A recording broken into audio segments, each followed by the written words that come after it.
चित्रपटसृष्टीमधील काही जोड्या ह्या मोठ्या प्रमाणात गाजतात तर काही जणांच्या लव्ह स्टोऱ्या सुद्धा गाजतात।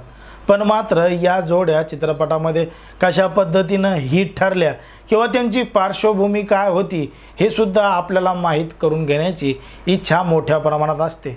म्हणूनच आज आपण अशाच एका जोडीची किंवा अशाच एका अभिनेत्रीची माहिती घेऊन आलो, ती म्हणजे दादा कोंडके यांच्यासोबत असणारी अभिनेत्री, त्यांना साथ देणारी आणि सुपरहिट ठरणारी अभिनेत्री म्हणजे उषा चव्हाण।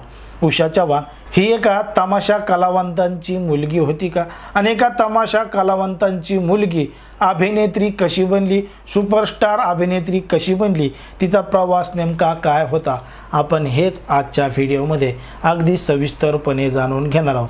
पण जर तुम्ही अजूनही आपलं चॅनल सबस्क्राइब केलं नसेल तर पहिले सबस्क्राइब करून घ्या आणि बाजूची बेल नोटिफिकेशन दाबायला सुद्धा विसरू नका।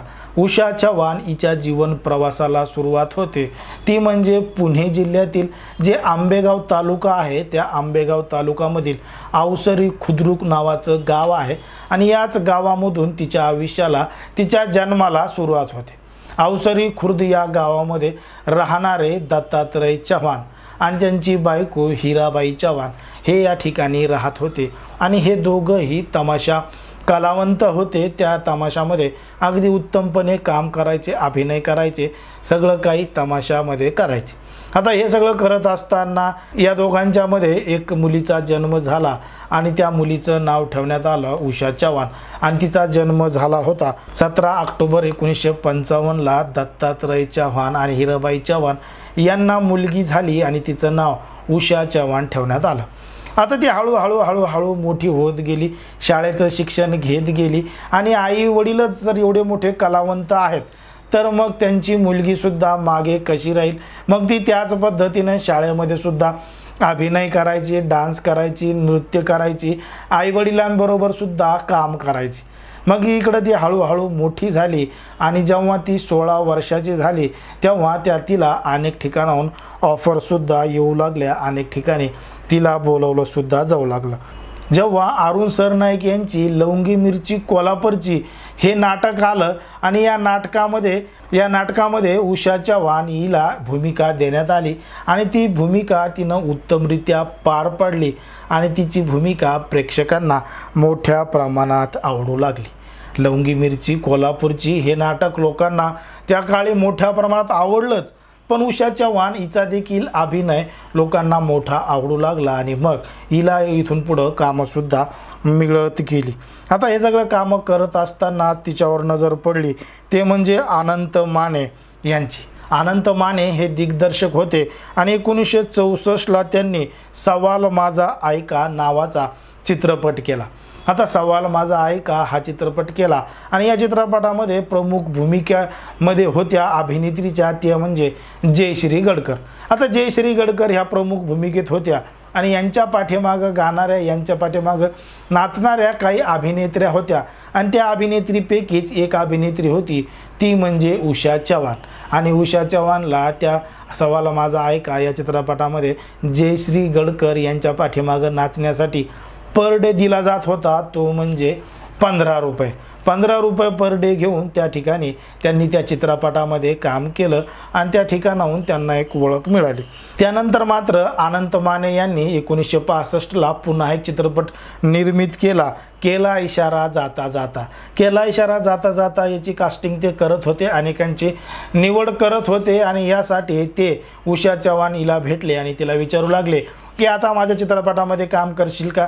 उषा चव्हाण म्हणील हो 100% तुमच्या चित्रपटामध्ये काम करील, पण मात्र आता मी मागे नाचण्याचे 15 रुपये नाही तर 20 रुपये घेईन, असं उषा चव्हाणीनं अनंत माने दिग्दर्शक यांना सांगितलं।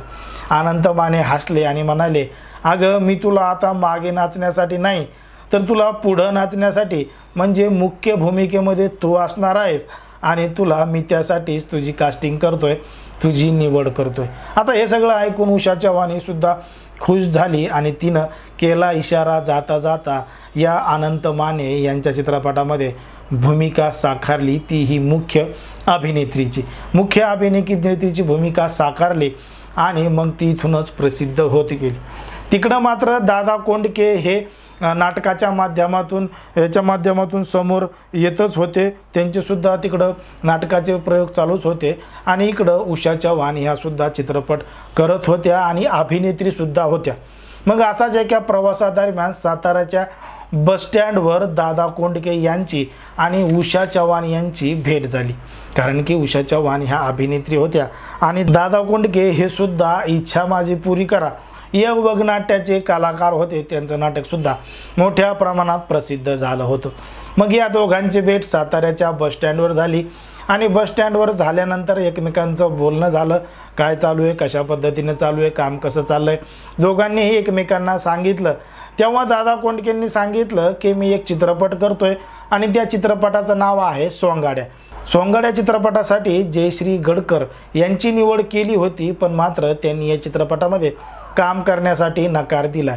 जर तुला ही संधी मिळाली तर तू काम करशील का, असं उषा चव्हाण हिला सांगितलं आणि उषा चव्हाण हिनं सुद्धा दादा कोंडके यांना होकार दिला आणि ज्या पद्धतीनं सोंगाड्या चित्रपटामध्ये त्यांनी काम करून दाखवलं, अभिनय केलं।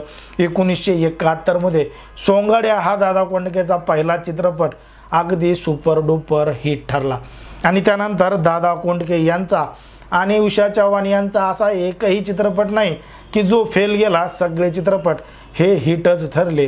ही जोडी महाराष्ट्र रसिक प्रेक्षकांना खूप मोठ्या प्रमाणात आवडली आणि या जोडीनं अगदी सगळ्यांना खळखळून हसवलं। आता 1971ला सोंगाड्या आला आणि त्यानंतर एकटा जीव, सदाशिव, पांडू हवालदार, राम राम गंगाराम, बोट लावीन तिथं गुदगुल्या, पळवा पळवी, मुका घ्या मुका, वाजुका यासह असे त्यांचे एकापाठोपाठ एक 9 चित्रपट हे सिल्वर जुबली ठरले। त्यापैकी काही चित्रपट हे गोल्डन जुबली सुद्धा ठरले आणि या चित्रपटामुळेच दादा कोंडके यांचं नाव गिनीज बुक ऑफ वर्ल्ड रेकॉर्डमध्ये सुद्धा नोंदवलं गेलं। ते म्हणजे आत्तापर्यंत असे कोणत्याही दिग्दर्शकाचे, अभिनेत्याचे चित्रपट एकापाठोपाठ एक हिट ठरलेले नाहीत। हे सगळे रेकॉर्ड दादा कोंडके यांनी तयार केले आहेत। हे रेकॉर्ड अजून कोणत्याही अभिनेत्यानं किंवा दिग्दर्शकाने मोडलेले नाहीत। आणि दादा कोंडके यांची एक खासियत होती की दादा कोंडके हे त्यांची जी टीम होती ती त्यांची टीम कायम तीच असायची, त्यामध्ये काहीही बदल होत नव्हता।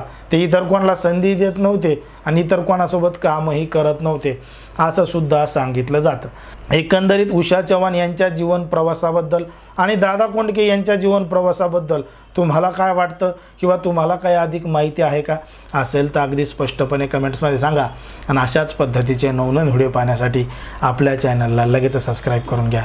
धन्यवाद।